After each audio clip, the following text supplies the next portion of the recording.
Today, I have the honor of having Lily Grozeva, the founder of an SEO agency called Saltanat, based out of Sofia, Bulgaria. And Lily has been very active in the AEO slash GAO space, doing a lot of tests, audits for clients for various tests in this LLM ranking space. I'm very happy to have Lily with us for the show. Lily, why don't you give us a quick intro of what you've been doing in the past a year or so with this whole change of landscape when it comes to SEO, GEO, Sure. AEO? Sure. Jabez, thank you for the invite. It was a pleasure for me to share a glimpse of what I do and what I've been doing in the last, I think, 3-4 months now, actively auditing the presence of B2B brands with this new layer of AI visibility. It's been a fascinating experience for me. I've already audited around 50 brands, I think. I believe this is very helpful for people interested in the space to get the idea of how that works and how that looks like in practice. So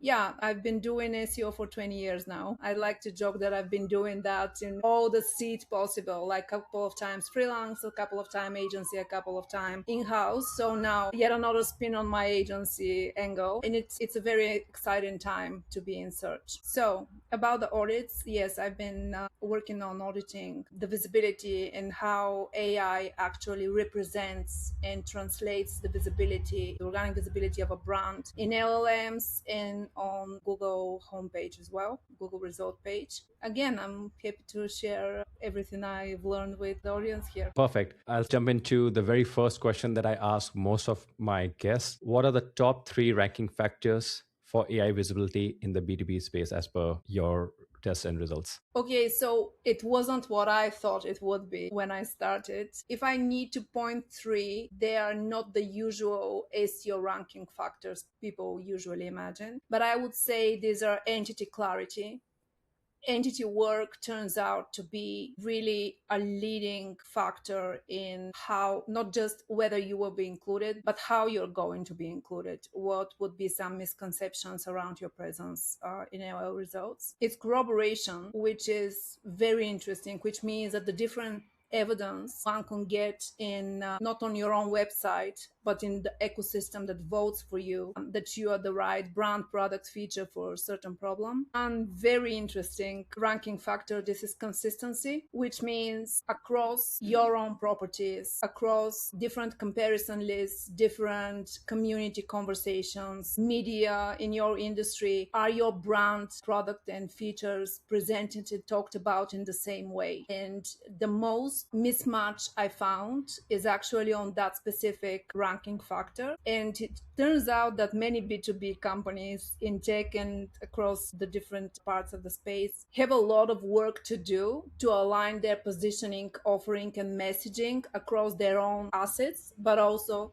how they present themselves in the ecosystem as well. So I would say that three will be really important, and they're relatively easy to pinpoint and to find out what exactly needs to get fixed. The second point that you mentioned, corroboration, can you please expand a little bit on that? What will be the definition of corroboration as your understanding? What I would say corroboration is, it's the more complex word for trust. Why the LLM, the AI engine, should trust that you're the right result. That could start on your own website. That could be literally some of the local, for example, SEO ranking factors, like prove yourself you're a legit company in the first place.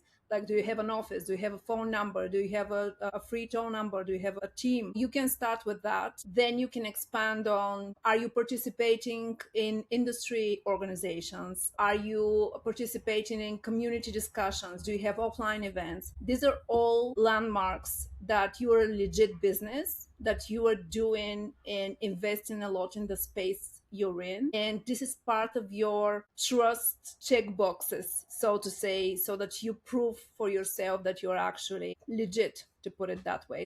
Because the difference is probably everybody noticed between the traditional SEO as we know it and what we now see as LLM results is that you have very little space and very few shortlist brands will be presented in an LLM results.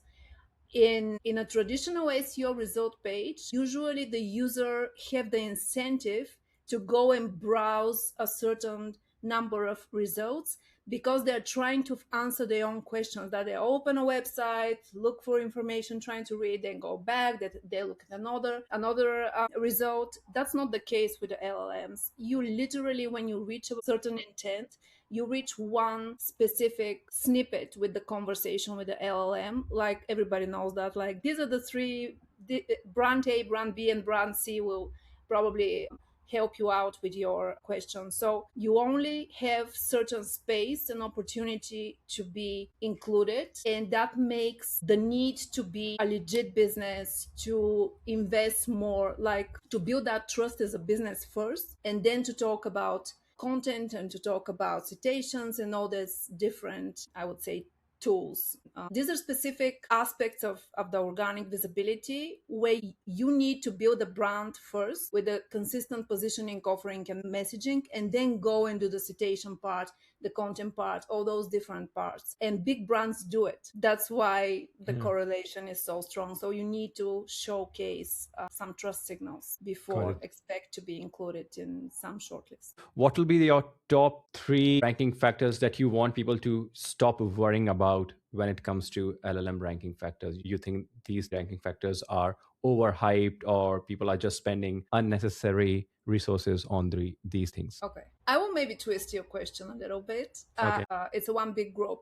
And these are a big portion of the so-called on-page factors and those related to the content on your website. By no means excluding them. You just need to slightly deprioritize that. Because another thing we learned in the last 2 years is that the way your content and your brand is prioritized in this shortlist is more a function of what the ecosystem is talking about you rather than what you talk about yourself on your own website. So I would say stop fixating on the content, the interlinking, like not again, just don't want to make sure that I wasn't misunderstood. It's still important. It's just not that important as it was the last 20 years. Now you need to focus more outside of the website, because from the brand audits I did, no brand was represented more than 35% in the sources with their own website. Yeah. And this was not obviously the situation before that, especially in less crowded spaces, less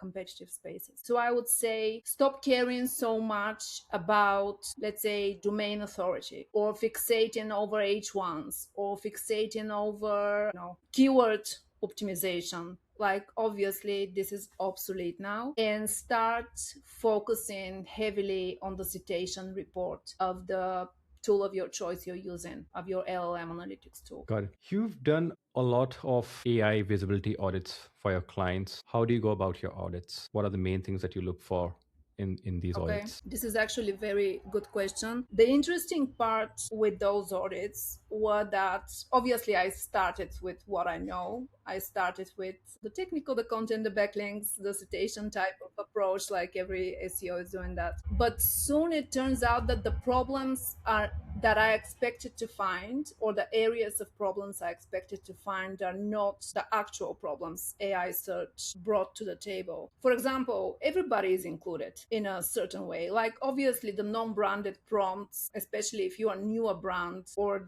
depending on the search intent of the prompt, you could do more to get included there. But usually in Google, when you search for your branded keywords, your branded key phrases, you don't have problems there, because Google for the last 30 years, they did a great job in all this filtering, safeguarding the results, web spam, all these things that they took care of, like patches, or we know them as Google algorithm updates. They did that for a long time. And when you look at for your own brand, it's really rare for your brand results to be messed up. Usually you sell what you sell, the leadership is who you know the leadership is, there are no big surprises there. That's not the case with AI search. I soon realized that if I needed to provide a real insightful and helpful audit, I would need to include other things besides, do you have LLMs, TXT file or you don't? Do you have a schema or you don't? That type of thing. thing. Obviously, they have their place in an audit, but the bigger problems start with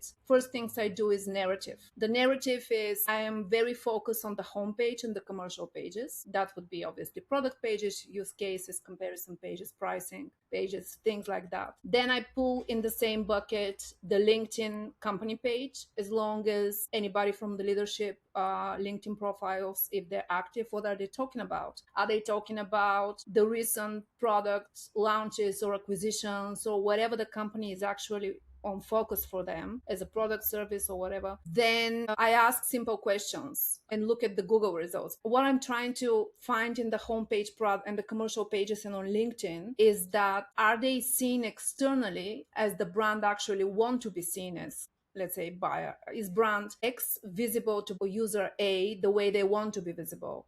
And turns out that a lot of the times the results break there. For example, again, you don't have the Google guardrails anymore with the results. I often come across results, for example, in the leadership, I mentioned people who are no longer in the company for 15 years now. They did a rebrand or acquisition or merger of some sorts, or changes in brand name, in products, things like that. And when you ask an LLM, obviously the old ownership or positioning or offering is appearing, which is problematic because it shows results from 2 years, from 5 years ago. Another very obvious result in that type of checks I make is you are misplaced, your brand is misplaced and put in a different and sometimes very disconnected competitor set. Like the competitors they're a group, they're the right group, but you're like, like an alien there between them. This is not what you sell. So you're misplaced in a different category. So this is what I do. The first thing is checking on the narrative. Are these people known for who they are, for what they sell? And I check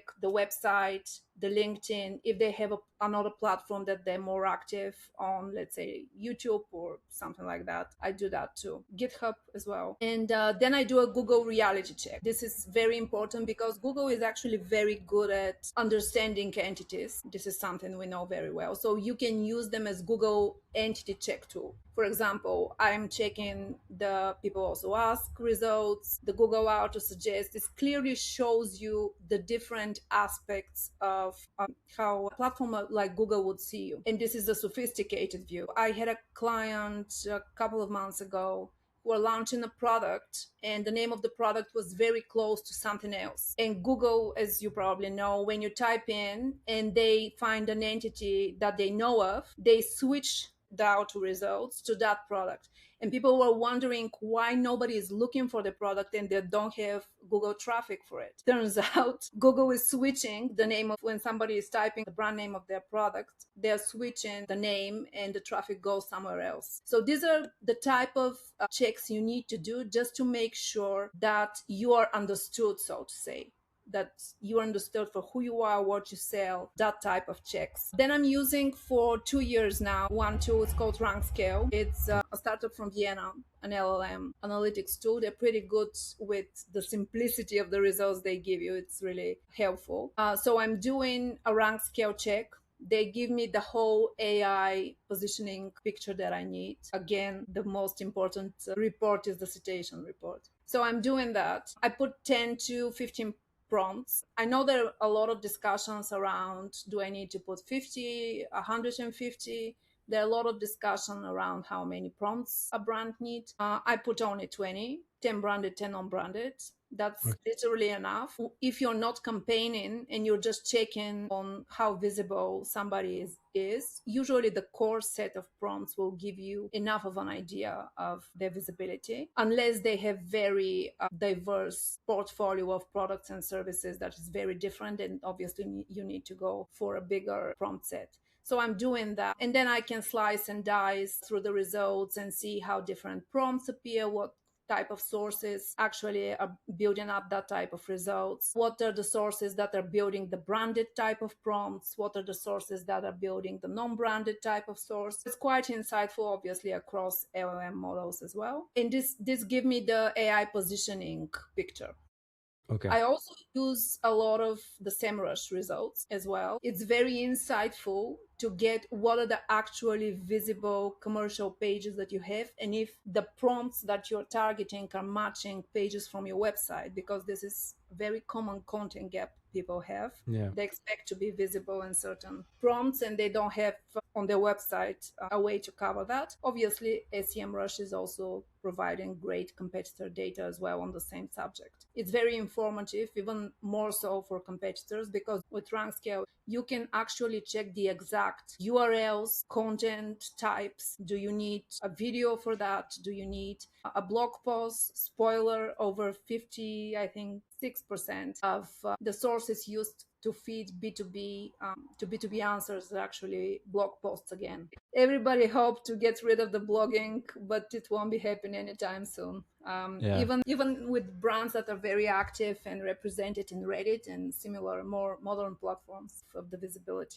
So yeah, I'm putting all this together, and the main idea here is to find the positioning mismatch, the gap between how they describe themselves and how they appear in search, the competitor displacement to see who is taking their place when the non-branded prompts are asked. This is very important as well. And if they do, again, a tool like RankScale will show you the exact URLs competitors are cited with, the type of content they're doing, and it will be a non-brainer for you to put two and two together and go and build campaigns of your own to try to own that. Got it. You talked about comparing the citations, the sources. So first of all, since there are so many LLMs, so many platforms, which all platforms do you extract the sources from? And then when you extract all these sources, what exactly are you looking for that you would then put in your client's campaign? Okay, that's a very good question. What I do, it's very simple. I go to citation report. Every LLM analytics platform now have that. I go into the citation report.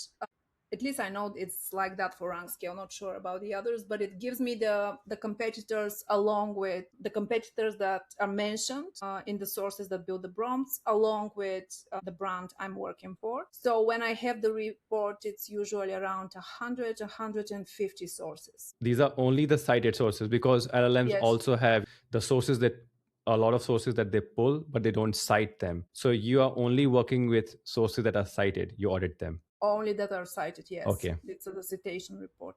What I do is then I segment them, Okay. which means I need, because the main goal here is to build campaigns around those sources. I need to understand what skill set and what team needs to work on that. If budget is needed or not needed. For example, are they all a bunch of PR releases or paid media type of sources, or are these Reddit, Quora, GitHub, user generated, user driven platforms? Are they social? So you see, depending on the bucket, it goes to different teams. It might not need budget, it might need some training to the team. So it depends on that. So when I do that, what's important in each of that sets is the specific URLs that actually will inform what is the type of engagement and inclusion plan you should put together. Like, are you going to need the CEO to jump in with an interview or someone from the senior leadership? Are you going to need a sponsored post? Are you going to need to put a couple of people from the support team or the product team to help out with conversation, like tackling conversation on this problem for some time?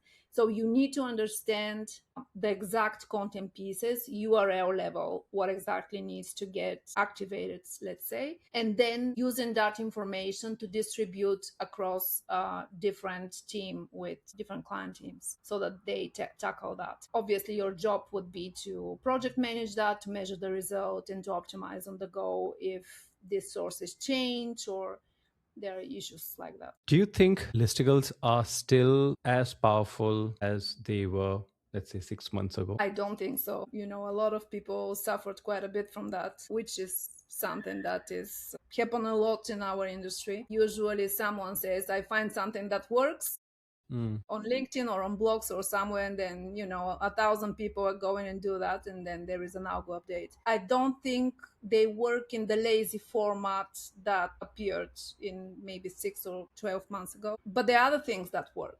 If I want, obviously the main idea to put a listicle together is to use the so-called co-citation, which means that the AI platforms to be able to see the crowd you're mentioning. So for example, if you're a smaller brand, but you want to gain traction, you could be a brand new brand even. You can co-cite yourself among bigger players, and this will give you a user and an engine the impression that you're similar in terms of size In and the all same that. bucket, yeah. Yeah, you're in the same bucket. So I wouldn't do that in the way it was, executed, like a whole list of give me the 10 top blah blah vendors of whatever. I wouldn't do that, but there are smarter ways to do it. I would, for example, ask a couple of people from my product team to ask questions on Reddit, like starting threads on Reddit, and say, guys, we are from this and this company. We are curious what would make any of you jump off, let's say, this big and big player and start working with us. What are the type of tools you're using? So you kind of get in the same content, like people Yeah. would jump in and say, oh, I'm using this vendor, but I would jump if, your startup is giving me XYZ. Or no, I'm not using that, I'm using somebody else. If you ask them, people will generate that content for you, and it will be legit and a useful thing because it's a real insight for you what would actually make someone switch from another vendor. Or for example, I would make what you do, invite a couple of people over on the client side and ask him in the form of a podcast interview. How would you do that? Obviously, this could be transcribed later and feed into an LLM answer. So there are different ways to go about that type of content without it being flagged as spam and things like that. Since you have been auditing a lot of brands, especially going through so many citation sources that are being cited in the last, let's say, 3 months, what kind of citations or articles you are seeing being cited a lot in the B2B space? It's very hard to say. It's everybody's favorite answer. It depends, right? It really depends on a couple of things. And, okay, so for B2B tech space, definitely Reddit, YouTube, and blogs would be the top of the top three choices. What do you mean by blogs? Like, what kind of blogs would that Product be? blogs. That would Pro- be your own blog or other people's blogs that are discussing certain products and their features or problems that they solve. is it like product description, product details, that kind of It blogs? could be a product review. Let's say I'm announcing a feature that we are launching. Okay. It could be any of that. Usually it's product blogs. It's the blog section in a product company website, to put it that way. They usually Okay. discuss different things, but they're the most cited source in all the audits I did. Okay. Way before Reddit or LinkedIn or YouTube. In terms of socials, these are the top three. But if we put those aside, the next best thing is the product blog itself. So it's not a good time to ditch the blog section. Have you come across certain citations or blog types or content types that really surprised you and you were like, how is this here? How is this being cited? I have one very weird case of 3 stars Google review from 3 years ago in a very generic prompt. It was literally something like, how diligent is this company? And it put a review up. It wasn't even a real feedback on the company. I don't remember the exact words, but it was more like this person was visiting the place and they got lost on the parking lot and they were pissed off, and it was really ridiculous. It wasn't even a real feedback thing. It was day-to-day talk of somebody just being pissed off about something, and it was on top of everything. Yeah,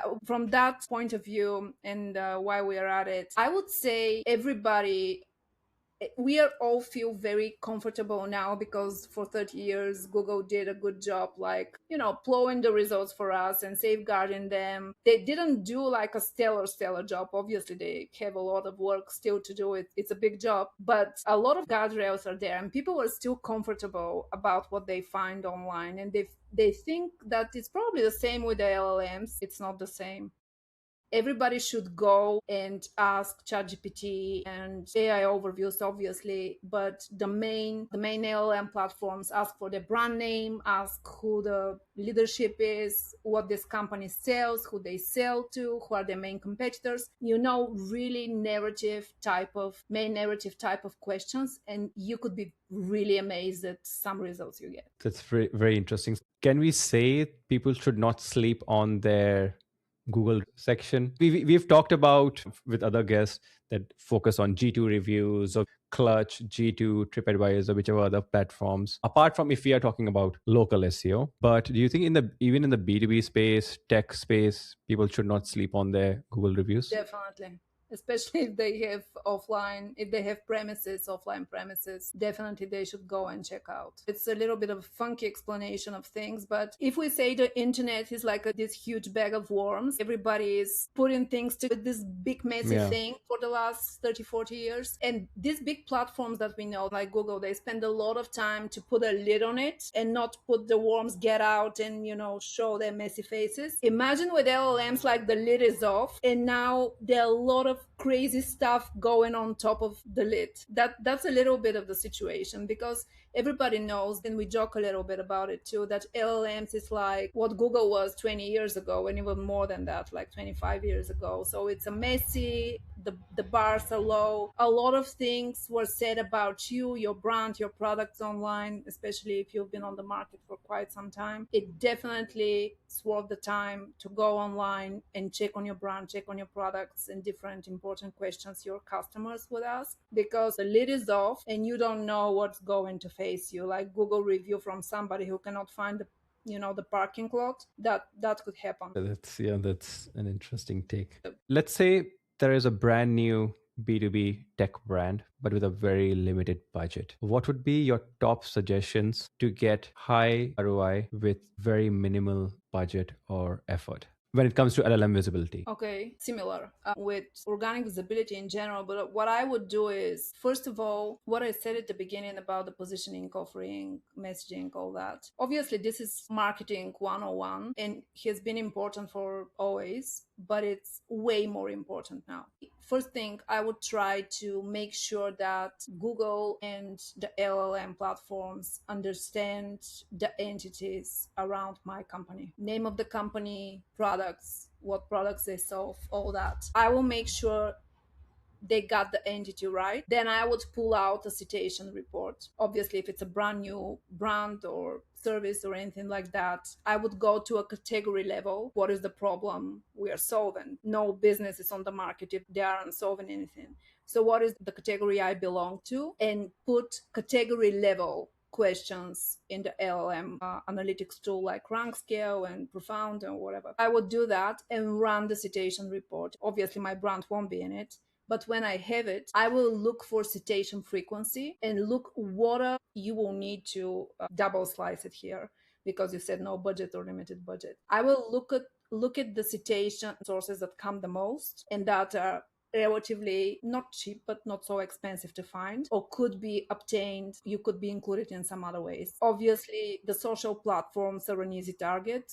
Reddit, YouTube, LinkedIn are big ones. G2 and similar review websites, if you already have a couple of clients that can vouch for you, that would work as well. Industry and trade platforms and organizations that you could get yourself included, different associations, people like that. But mostly the top thing I would do it, clarify who I am and what I do, to make sure that the platforms really get who I am and what I do, and then go after the most frequently cited sources, because these are obviously the sources that fit my category, and then slice them or prioritize them, better said. I would prioritize them based on the budget that I have. Got it.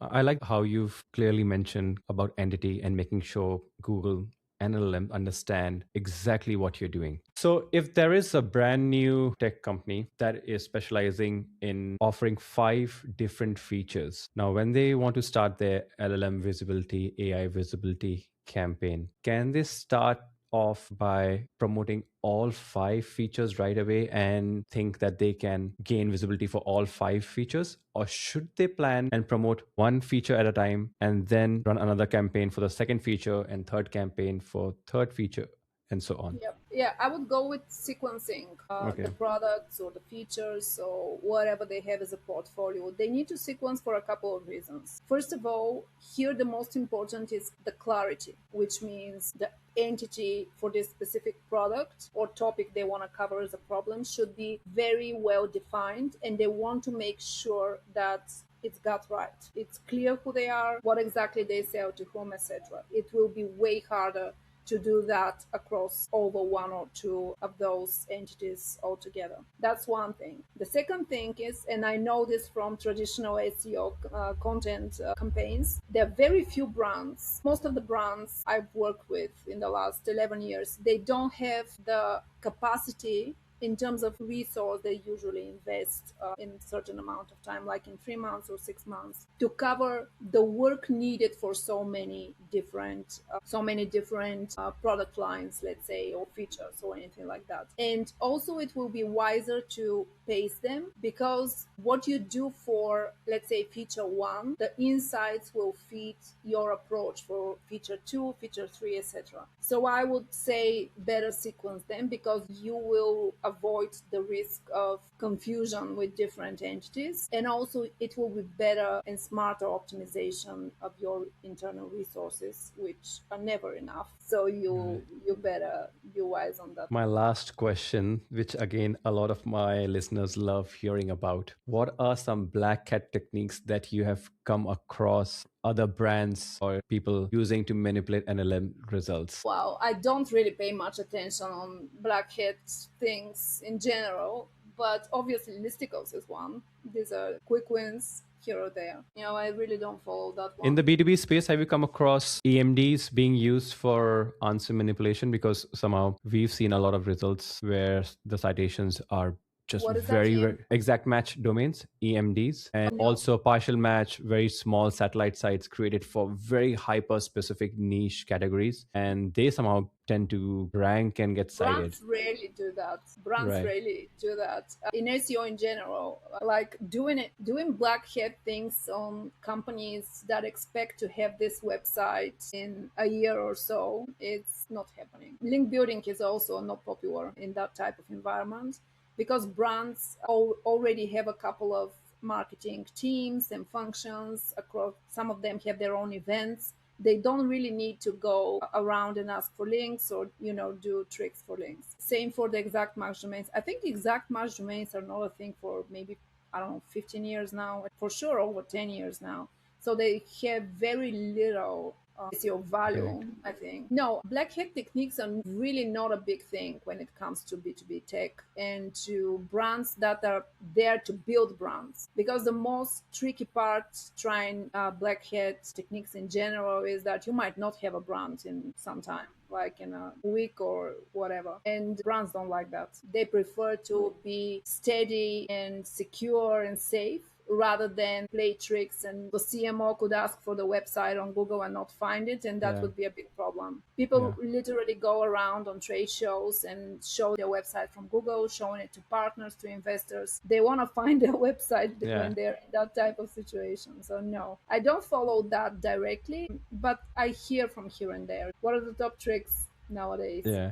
What about digital PR? Is that working in the LLM space for B2B brands? 100%.